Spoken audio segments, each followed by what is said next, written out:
बौद्ध धर्म में जो है इसका संस्थापक कौन था? गौतम बुद्ध। ठीक है ना। इसको जो है एशिया का पुंज भी कहा जाता है। एशिया का पुंज यानी light of Asia. Light of Asia किसने कहा था? ये अर्नोल्ड। किसने कहा था? मैथ्यू अर्नोल्ड ने जो है इसको क्या कहा था? Light of Asia. सवाल आता है कि लाइट ऑफ एशिया ने एशिया का इसको महात्मा बुद्ध को किसने कहा था? अर्नोल्ड ने कहा था। जन्म इसका 563 ईसा पूर्व, स्थान है लुम्बिनी। ये जो लुम्बिनी है ये कहाँ है? नेपाल के जो तराई का क्षेत्र है, नेपाल का जो तराई का क्षेत्र है वहां पर ये लुम्बिनी है। और एक सवाल पेपर में आता है कि अशोक अपने जीवन के कितने वर्ष बाद जो है राजगद्दी संभालने के कितने वर्ष बाद लुम्बिनी गया था? 20 साल बाद जो है अशोक जो है लुम्बिनी गया था। लुम्बिनी जाके एक तरह से जो है इसने जैसे कर मुक्त कर दिया था। कर मुक्त इसलिए कह सकते हैं कि आई थी बटा 8, 1/8 इसने टैक्स कर दिया था यहाँ पे। और एक तरह से कर मुक्त मान के चलो, जब ये अशोक ने बौद्ध धर्म को मतलब फॉलो करने लगा था अशोक, तो अशोक ने जो है इसको कर मुक्त कर दिया था। पिता था इसका शुद्धोधन, जो कि शाक्य वंश का था। शाक्य वंश का राजा था शुद्धोधन। तो इसकी पत्नी थी माया। जब ये गर्भ में आया कौन है? महात्मा बुद्ध। तो गर्भ का मतलब जो है, जन्म का मतलब क्या है? कमल और सहन से जो है इसको प्रतीक किया जाता है महात्मा बुद्ध को। तो एक भविष्यवाणी होती है और उसमें जो है 7 भविष्यवाणी होती है। उसमें कितनी भविष्यवाणी होती है? 7 भविष्यवाणी होती है। तो उन 7 भविष्यवाणी में कहा जाता है कि जो तुम्हारे घर जन्म ले रहा है या ये तो एक बहुत बड़ा राजा बनेगा या एक बहुत बड़ा ऋषि बनेगा। ठीक है ना। ये भविष्यवाणी होती है। तो जब इसके कहा कि ये बहुत बड़ा ऋषि बनेगा, तो अकेला लड़का था तो पिता को डर लगने लगा। तो इसने जो है कम समय में ही इसकी सारे सुख सुविधाओं की जो है व्यवस्था शुरू कर महल ऐसा बना दिया बिल्कुल कि बिल्कुल जैसा स्वर्ग जैसा इसका महल बना दिया। और इसको रहना खाना जो है उसमें था इसका।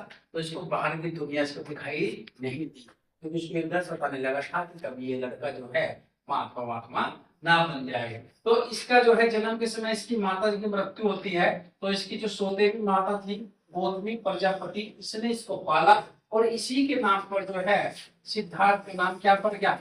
गौतम। सिद्धार्थ था इसका वास्तविक नाम क्या था? इसका सिद्धार्थ था। तो सिद्धार्थ का नाम क्या पड़ गया? गौतम पड़ गया। इसकी माँ के नाम पर गौतमी प्रजापति के नाम पर इसका नाम क्या पड़ गया? गौतम। और इसी उम्र में ब्याह कर दिया, पत्नी आ गई यशोधरा, है ना। फिर लड़का हो गया राहुल। अब ये जो है 17-18 साल तक की अवस्था में सारा ये काम हो गया। तो अब इसके जब एक बालक का जो जीवन होता है 17-18 साल तक, तो वो अपना गर्भ में ही जाता है मौज मस्ती में। धीरे धीरे उसकी बुद्धि विकसित थोड़ी शुरू हो जाती है। तो वो अपने अच्छे बुरे के बारे में उसका ज्ञान होना शुरू हो जाता है। तो इसका एक दोस्त था चन्ना।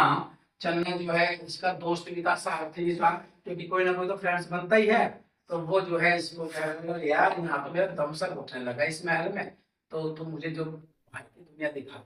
तो बाहर की दुनिया इसको लेके जाता है रात के समय। और रात के समय जो है इसने 4 चीजें देखता है। ये भी सवाल आता है कितने वस्तु देखता है? ये 4 चीजें देखता। सबसे पहले इसने वृद्ध देखा, बुढ़ा देखा, उसके बाद इसने देखा बीमार व्यक्ति देखा। इसने जो क्या देखा? एक बीमार व्यक्ति देखा। इसके बाद इसने एक क्या देखा? मृत्यु देखी सब। और चौथे बाद उसको जलते हुए देखा, चिता जलते हुए देखा। तो इसने ये चीजें इसके दिमाग में निकल कर आई। व्रत को यहाँ सन्यासी भी कह सकते हो आप लोग। व्रत को आप सन्यासी भी एक वर्ड यूज कर सकते हो। तो उसने कहा कि व्हाट इज दिस, ये क्या है? कृष्ण तो कभी ऐसा देखा नहीं था। तो चंदन से पूछा व्हाट इज दिस? कह रहा ये तो भाई सन्यासी है, बूढ़ा हो चुका है। मैं भी बूढ़ा होगा। कहा हाँ, तुम भी एक समय बाद बूढ़े हो जाओगे। ये क्या है? अगर जब बीमार पड़ जाओगे, बूढ़े होंगे तो बीमार पड़ोगे, बीमार हो गए तो मृत्यु हो जाएगी, मृत्यु हो गया आपके शरीर को जला दिया जाएगा। तो ये चीज इसके दिमाग में घुस गई। अब इसका बेचैन होने लगी कि अब मुझे जो है मैं तो मर जाऊंगा, मैं तो ये हो जाऊंगा, मैं तो कर दूंगा। तो इसके माइंड में ये चीजें चलने लगी। और इसका एक भाई था देवव्रत, जो शुरुआत में तो इसका बहुत एंटी था, लेकिन बाद में इसका बहुत बड़ा अनुयायी बना था देवव्रत। समझ में आया? तो ये तो इसका परिवार था, ये तो इसका परिवार था। अब इस परिवार के बाद एक सवाल यहाँ से आता है कि बौद्ध बुद्ध की घटनाओं से संबंधित जो है इस पशु से जो है उन घटनाओं का निरूपण किया गया, पशु से या किसी चिन्ह से। ठीक है ना, ये चीजें रखनी पड़ेगी। मैंने पहले बताया जन्म, जन्म का मतलब है कमल, कमल जिस प्रकार खिलता है ऐसे ही बच्चा खिलता है, समझ में आ गया। कमल या सांड जो है इसके जन्म का प्रतीक होता है। ग्रहता घोड़ा दिमाग में आ जाएगी, ग्रहता घर से भागना, घोड़ा सबसे तेज भाग गया तो इसका चिन्ह क्या है, घोड़ा। ग्रहता कितने उम्र में किया था, 29 वर्ष की अवस्था में। कितने वर्ष में, 29। और यह घटना क्या कहलाई जाए इतिहास में, महावृषकर्मन। समझ में आया, महावृषकर्मन जो है यह घटना कहलाई गई है जब इसमें 29 साल के अवस्था में अपना गिरफ्तार किया था। और क्या घोड़े में बैठ कर गया, तो दिमाग में ये रख लो है ना, घोड़े में बैठ कर गया था। तो घोड़े का मतलब है, घोड़ा जो है इसका गृह त्याग का प्रतीक था। इसके बाद इसका ज्ञान हुआ।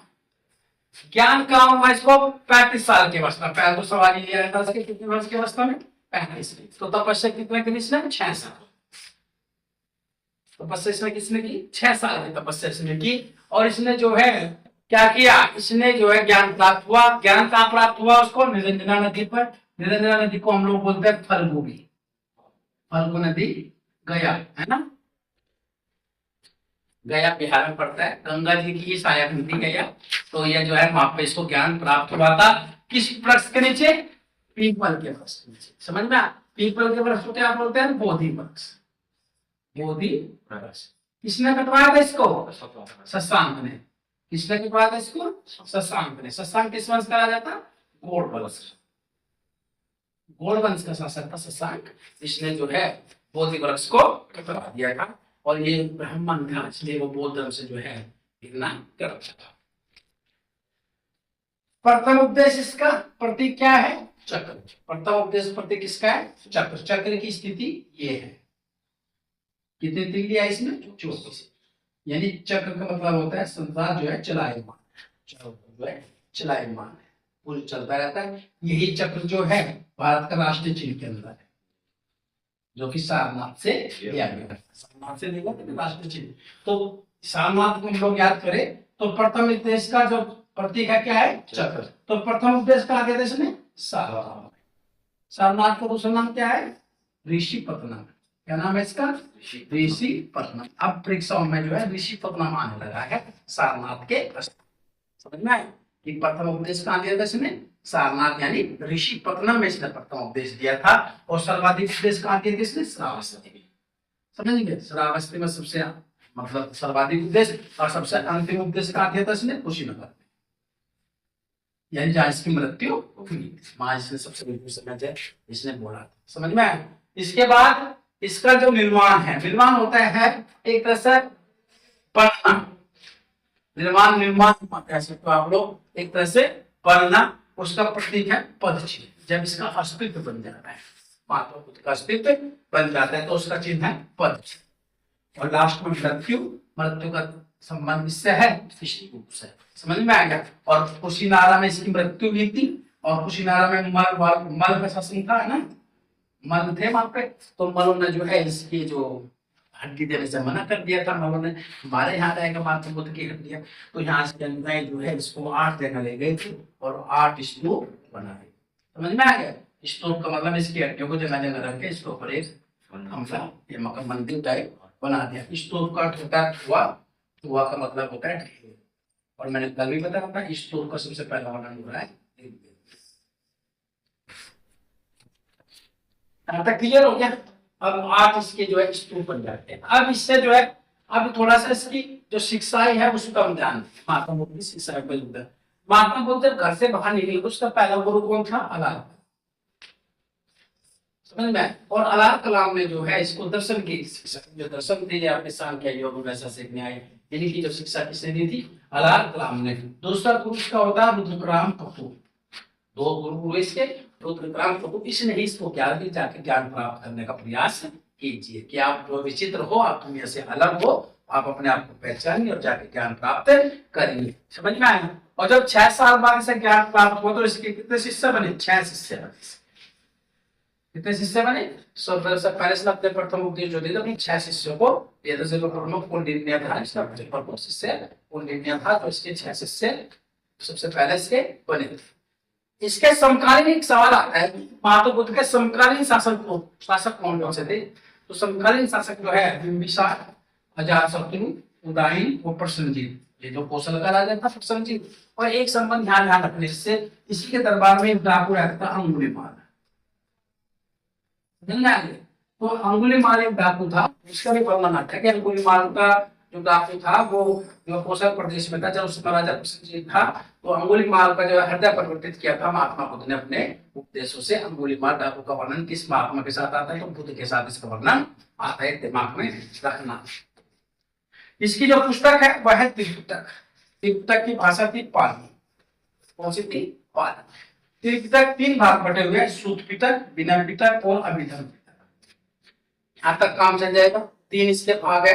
पिटक मीन्स होता है टोकरी, समझ ध्यान रखना। पिटक मीन्स क्या होता है? टोकरी। सवाल पूछा कि पिटक का अर्थ क्या होता है? पिटक का अर्थ होता है भैया टोकरी होता है। तो सूत पिटक में क्या है? धार्मिक सिद्धांत है इसके। और इस धार्मिक सिद्धांत के अंदर 5 निकाय है, जिसे हम लोग कहते हैं खुद निकाय, गुंतर निकाय, आपने पढ़ा होगा ना। तो जो दीर्घ निकाय, ये जो 5 निकाय है, ये किसके अंतर्गत आते हैं? आपके सूत पिटक के अंतर्गत, जिसमें दीर्घ निकाय है, अनुत्तर निकाय है, खुद निकाय है ना। तो 5 निकाय जो किसके अंतर्गत आते हैं? सूत पिटक के अंतर्गत। सूत मीन्स होता है धार्मिक कार्य जो है, इसके अंदर धार्मिक सिद्धांत इसके अंदर है। विनय पिटक में क्या है? वी से विनय, इस न्याय को निकाल गए तो नियम, वो धर्म में रहने के जो नियम है वो विनय पिटक में है। और अभिधर्म में जो है धर्म, यानी धर्म संबंधित व्याख्या है वो इसमें है। ठीक है ना। हीनयान और महायान जो वर्णन हुआ था वो भी अभिधर्म पिटक के बाद में ही, अभिधर्म पिटक की जो पुस्तक थी उसी पे व्याख्या की गई थी। तीसरी बोधक नदी में जो है हीनयान महायान में ट्रांसफर, चौथी में ट्रांसफॉर्मेशन कनिष्क के शासनकाल में हीनयान महायान में हो गया था। अच्छा, जातक कथाएं क्या है? जातक कथा में जो है महात्मा बुद्ध के जीवन की पहली कथा है। महात्मा के जीवन की, महात्मा बुद्ध के जीवन की पूर्व की कथा है कि जन्म में, उस जन्म में ये था, उस जन्म में युग था, जन्म में युग था। तो जातक कथाओं में क्या है? महात्मा बुद्ध के पूर्व जन्म की गाथाएं जो है इसमें है आपके जातक कथा। क्लियर? इसके बाद इधर आ जाओ, महात्मा बुद्ध ने बौद्ध धर्म के सिद्धांत क्या? अनिश्वरवादी, यानी कि नास्तिक संप्रदाय है। तो नास्तिक संप्रदाय का मतलब ईश्वर को नहीं मानता, ईश्वर को नहीं मानता। कर्म, पुनर्जन्म और आत्मा में विश्वास करता है। समझ में आ गया? कर्म, पुनर्जन्म और आत्मा में विश्वास करता है। एक सवाल यहाँ पिक्चर में आता है, में से कौन सा सिद्धांत है हिंदू बौद्ध और जैन का मिक्सचर है, मतलब तीनों में माना जाता है? तो किसमें माना जाता है? कर्म, पुनर्जन्म और आत्मा का सिद्धांत। तो इसमें हिंदू वाले भी मानते हैं इसको, बौद्ध भी मानते हो, जैन भी मानते हैं। तो एक सवाल बहुत कई बार पेपर में आया, निम्नलिखित में से कौन सा सिद्धांत जो है हिंदू, बौद्ध और जैन तीनों को मैच करता है? तो ये क्या? कर्म, पुनर्जन्म का सिद्धांत। समझ में? आत्मा का सिद्धांत। 4 आर्य सत्य दिए, 4 आर्य सत्य दिए। इसने क्या 4 आर्य सत्य दिए? दुख है, पहला क्या? दुख है। दुख का कारण है, दुख का कारण तृष्णा। दुख का कारण क्या है? तृष्णा। चौथा तृष्णा शांत, दुख खत्म। साधारण भाषा में दुख है, दुख का एक निश्चित कारण है, और उसका निश्चित कारण क्या है? तृष्णा है, इच्छा है या नहीं? अगर इच्छा है तभी दुख है।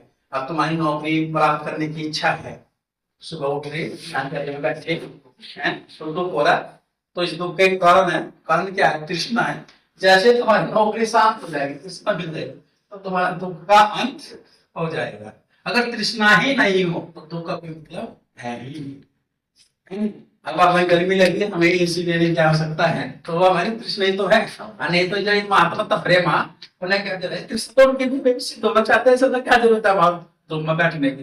तो तृष्णा अगर शांत हो गई तो आपके दुख का कोई मतलब रह नहीं जाता। ये महात्मा बुद्ध ये बोलता है कि दुख के जो है 4 ये आर्य सत्य है। इनको सत्य को प्राप्त करने के लिए 8 मार्ग उसने बताए।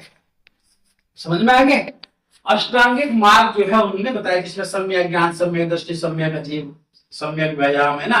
ये जो अष्टांगिक मार्ग है ये इसने बताया कि इन 8 मार्गों को अपनाइएगा और ये 4 दुख जो है ये खत्म कीजिएगा। तो अष्टांगिक मार्ग का संबंध किससे है? महात्मा बुद्ध से यानी बौद्ध धर्म से। तीन वर्णन होता है इसमें, जैसे जैन धर्म में त्रिरत्न थे ऐसे ही बौद्ध धर्म में त्रिरत्न है। कौन कौन से है? कौन कौन से? संगम बुद्धम संगम गच्छामि, संगम गर्दम बुद्धम शरणम गच्छामि, संगम शरणम गच्छामि और धम्मम शरणम गच्छामि। बुद्ध के शरण में चाहिए, संघ की शरण में चाहिए और धर्म की शरण में चाहिए। तो ये जो तीन रत्न है, ये तीन रत्न किसने दिया है? ये भी महात्मा बुद्ध से रिलेटेड है। एक सवाल आता है कि तीन रत्न का संबंध किससे है? तो तीन रत्न जैन धर्म से भी है और तीन रत्न किससे है? बौद्ध धर्म से भी है। अगर वहां भी का जैन और बौद्ध होगा तो आपको सी लगाना पड़ेगा दोनों पे, क्योंकि तीन रत्न तो वहां भी है। लेकिन अगर बुद्धम ये संगम या धर्म की बात आ जाए, बुद्ध संघ और धर्म किससे संबंधित है? तो ये किससे है? ये आपके बौद्ध धर्म से है। तो तीन रत्न वहां भी है। चार बौद्ध संगति हुई, 483, 100 साल बाद से 383, फिर 250 ईस्वी पूर्व, फिर 98। पहले दो याद रखो, 483, 383, 100 साल का डिफरेंस है 250 और 98। ये चार डाटा समय स्थान हुई, राजगृह, वैशाली, पाटलिपुत्र और कुंडलपुर। अब यहाँ एक सवाल आता है, राजगृह कहाँ है? बिहार में। वैशाली कहाँ है? बिहार में। पाटलिपुत्र क्या है? बिहार में। कुंडलपुर कहाँ है? कश्मीर। पहला सवाल तो यह आता है कि कुंडलवन है कहाँ? कश्मीर के अंदर है। समझ में? इनके राजा कौन थे? अकाक, सबको पता ही है। अकाक का मतलब अजातशत्रु, कालाशोक, अशोक और कनिष्क। क्लियर हो गया? अकाक याद रखना, अजातशत्रु, कालाशोक, अशोक और कनिष्क। इसके समय अध्यक्षता किसने की थी? मां कश्यप ने। कालाशोक के समय अध्यक्षता की थी सबकामिनी। अशोक ने और कुंडलवन जो कनिष्क था इसके शासनकाल में की थी वसुमित्र और अश्वघोष ने जो है इसकी अध्यक्षता की थी। बुद्ध की प्रतिमा भारत में पहले बनी थी और पहली प्रतिमा मथुरा शैली की थी, सर्वाधिक प्रतिमा गांधार शैली की। ये ध्यान रखना, बुद्ध की पहली तस्वीर मथुरा शैली की थी और सर्वाधिक तस्वीरें किसकी है? गांधार शैली की। धार्मिक उत्सव मनाना, धार्मिक जुलूस निकालना, ये बौद्ध धर्म से शुरुआत हुई। ध्यान रखना इसका, तो धार्मिक उत्सव निकालते हैं हम लोग, धार्मिक जुलूस निकालते हैं, तो इसका भी शुरुआत है बौद्ध धर्म से शुरू हुई थी। तो ये कुछ मठ बनाए गए। इस बात से पता है कि ये मठ कहाँ स्थित है, ठीक है ना? तो इसे रखने पड़ेंगे कुछ चीजें, जैसे टापो मठ है, टापो का है, और दूसरा क्या है? नामग्याल। ये क्या है? धर्मशाला में। धर्मशाला कहाँ है? भारत का सबसे खूबसूरत क्रिकेट स्टेडियम कहाँ बना है? धर्मशाला में बना है ना? और धर्मशाला जो है इसमें नामग्याल जो है यह स्थान जो है मठ पड़ता है। और तिब्बत का जो दलाई लामा है वो हिमाचल प्रदेश की धर्मशाला में ही ठहरा हुआ था। कभी वो सिक्किम चला जाता है, कभी वो हिमाचल प्रदेश में आ जाता है। हेमिस लद्दाख में, लद्दाख अपने आप में ब्यूटी बन गया है, तो अब जम्मू कश्मीर का तो कोई मतलब रहा नहीं। अब जो है इसको किससे मापा जाएगा? अपना अलग स्टेट बन गया, यूटी बन गया है ये लद्दाख। ठीक से लद्दाख। शासन ये हिमाचल प्रदेश में है, लाहौल स्पीति है वहां पे स्थान, वहां पे ये है। मेड्राली भी इम्पोर्टेंट है, मेड्राली देहरादून में है। देहरादून कहाँ पड़ता है? यूके उत्तराखंड में, जहाँ इसकी राजधानी भी है। रूमटेक गंगटोक, याद करने का तरीका है, उसमें भी टेक इसमें भी टेक, तो रूमटेक गंगटोक यानी सिक्किम। तवांग अरुणाचल प्रदेश। नामदर्ली एक याद करना है, नामदर्ली। नामदर्ली कहाँ है? मैसूर। मैसूर कहाँ पड़ता है? कर्नाटक में पड़ता है। मोदी मंडा, बोध गया यानी बिहार में। सबसे प्रसिद्ध स्तूप कौन सा है? सांची का स्तूप। सांची कहाँ पड़ता है? मध्य प्रदेश। किसने बनवाया था? अशोक। सर्वाधिक स्तूप किसने बनवाए थे? अशोक ने। 84,000 स्तूप जो है अशोक ने बनवाए थे। अमरावती का स्तूप किसने बनवाया था? पुष्यमित्र शुंग। शुंग वंश के शासकों ने जो है अमरावती का स्तूप बनवाया था। पिपरवा जो स्तूप है ये सबसे पुराना स्तूप है। पिपरवा जो है, पिपरवा में जो स्तूप है वो सबसे पुराना स्तूप है। इसकी जो दो शाखाएं थी, हीनयान और महायान, है ना? तो हीनयान और महायान, महायान जो है बोधिसत्व, जो बोधिसत्व कहलाते थे वे महायान, और जो अहत कहलाए जाते थे हीनयान। कनिष्क किस शाखा का समर्थक था? महायान का। ये बहुत इंपॉर्टेंट सवाल है। कनिष्क जो है महायान का क्या था? समर्थक था।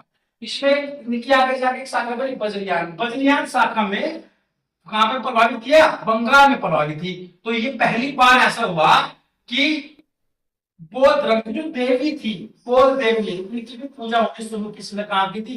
वज्रयान शाखा में।